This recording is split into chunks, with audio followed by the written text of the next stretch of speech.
مولانا مودودی رحمۃ اللہ علیہ کا تجزیاتی بیان یہ ہے کہ مغرب نے عورت کو جو کچھ دیا ہے وہ مرد بنا کر دیا ہے، بحیثیت عورت وہ آج بھی ذلیل ہے۔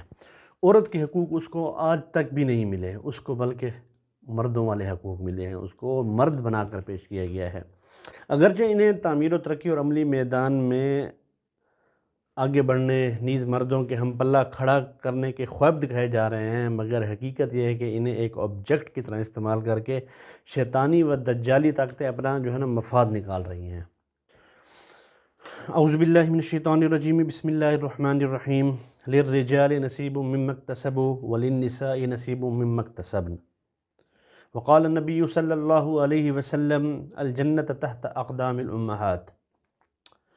آج کا میرا ٹاپک عورت کے تعلق سے فکر کا ایک اہم زاویہ، نقطہ یا پوائنٹ بتانا ہے، کیونکہ آج کے دور میں عورت کو سب سے زیادہ ٹارگٹ کیا جا رہا ہے، سب سے زیادہ نشانہ بنایا جا رہا ہے۔ اگرچہ انہیں تعمیر و ترقی اور عملی میدان میں آگے بڑھنے نیز مردوں کے ہم پلہ کھڑا کرنے کے خواب دکھائے جا رہے ہیں، مگر حقیقت یہ ہے کہ انہیں ایک آبجیکٹ کی طرح استعمال کر کے شیطانی و دجالی طاقتیں اپنا مفاد نکال رہی ہیں۔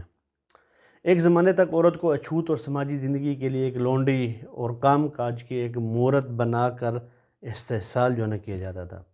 انہیں ناپاک اور گھٹیا بتا کر ان کے سائے سے بھی دور بھاگا جاتا تھا۔ تقدس اور نیکی میں انہیں خلل جان کر سوسائٹی سے بھی ان کو الگ تھلگ رکھا جاتا تھا، لیکن اب اس کے برعکس انہیں استعمال کر کے سنہرے خواب دکھا کر مفاد نکالا جا رہا ہے۔ اگر غور کیا جائے، ملک میں جتنے بھی مسائل اٹھائے گئے وہ کن سے متعلق ہیں؟ 3 طلاق، پردہ، 4 شادیاں، حلالہ، نان و نفقہ کے مسائل وغیرہ سب عورتوں سے متعلق ہیں۔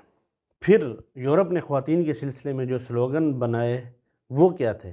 یہی کہ کیا مرد و عورت برابر نہیں، کیا انہیں برابر باہر کام کاج کی اجازت نہیں، انہیں من مرضی لباس پہننے، شراب نوشی، جوا اور سٹے بازی کرنے کی اجازت نہیں ہے؟ کیا خواہشات کے مطابق اپنی ہوس پوری کرنے اور اس سلسلہ میں قیود و بند سے آزاد ہو جانے کی اجازت کیا عورت کو نہیں ہے؟ عورت ہی بچے کیوں پیدا کرے، وہی گھر کیوں سنبھالے؟ دراصل یہ خبیث دماغ وہ جانتے ہیں کہ عورت ہر گھر اور معاشرے کی سب سے مقدس اور لطیف شخصیت ہے۔ اسے اگر عریانی کا لباس پہنا دیا جائے، فحاشی کی اجازت دے دی جائے اور اس کا ہمنوا بنا دیا جائے تو پھر پورا معاشرہ ان کے ہاتھوں کا کھلونا بن جائے گا۔ اگر آپ دیکھیں یورپ، امریکہ، رشیا جیسے ممالک کس نہج، کس رخ پر، کس زاویے پر جا رہے ہیں، ان کا معاشرتی ڈھانچہ تباہ و برباد ہو چکا ہے۔ اولڈ ایج ہاؤس، ڈپریشن، حرارت قلب کا بند ہو جانا، کینسر، ایڈز جیسی موذی بیماریاں اور مہلک بیماریوں کی وہاں پر بھرمار ہے۔ آئے دن خواتین کے ساتھ زنا بالجبر، قتل اور بیوی یا کسی بھی خاتون کو دوستی کے نام پر ایک مدت معینہ تک استعمال کر کے بے گھر چھوڑ دینے کے واقعات آپ اکثر سنتے رہتے ہیں۔ یہی حال اب ہمارے ہندوستان، پاکستان کا بھی ہوتا نظر آ رہا ہے۔ اپنی معاشرت تباہی کے دہانے پر پہنچا کر اب یہ ہر ممکن کوشش کر رہے ہیں کہ مسلمان جنہیں پردہ و عزت کا تحفہ دیتے ہیں، انہیں یہ سیکس آبجیکٹ اور کام کرنے والی محض ایک عام شخصیت کا روپ دے کر مردوں کی دنیا کا وہ شکار بنا لیا جائے۔ اس کام میں ایک سب سے بڑا فیکٹر یہ ہوتا ہے کہ وہ عورتوں کو مرد کی برابری کا لالچ دیتے ہیں۔ کس قدر افسوس کی بات ہے کہ یہ ظالم مرد اپنا کام چھوڑ کر خواتین سے نہ صرف اپنا بلکہ ان کا کام بھی کروانا چاہتے ہیں۔ وہ بچے بھی پالے اور روزی روٹی کا بھی بندوبست کرے۔ ابوالعلا سید مودودی رحمۃ اللہ علیہ نے مشرق اور مغرب کے میخانے دیکھے اور ان کی تنقیدی نگاہوں نے دونوں عالم سے خوب وہ سیرابی حاصل کی تھی۔ بالخصوص مغربی معاشرے کی جڑ تک وہ پہنچے ہوئے تھے۔ وہ جانتے تھے کہ خواتین کو ترقی کی آڑ میں کس طرح دھکیلا جا رہا ہے اور استعمال کیا جا رہا ہے۔ انہیں اسکرٹ پہنا کر کن کاموں کے لائق جو ہے نا وہ بنایا جا رہا ہے۔ اعلیٰ عہدے، صدارت و وزارت سے دور رکھ کر محض کلرک، پرکشش مقامات اور تلذذ کی دنیا میں جھونک کر ان سے کیا خواہش جو ہے نا وہ کی جا رہی ہے۔ عجیب بات ہے کہ انٹلیکچوئل خواتین بھی اسے سمجھنے کو جو ہے نا وہ تیار نہیں ہیں۔ اسلام یقیناً ایک خاص دائرے میں انہیں ہر جائز کام کرنے اور ترقی کی اجازت دیتا ہے اور ناجائز چیزوں سے روکتا ہے۔ اس میں انہی کے لیے خیر بھی ہے۔ ایسا نہیں ہے کہ مردوں کے لیے کوئی قیود نہیں، بلکہ انہیں بھی جائز و ناجائز کی شرطیں جو ہے نا ملحوظ رکھنی ہیں۔ اگر موازنہ کی کیفیت سے نکل کر اپنا دائرہ عمل سمجھ لیا جائے تو بات ہی ختم ہو جائے گی۔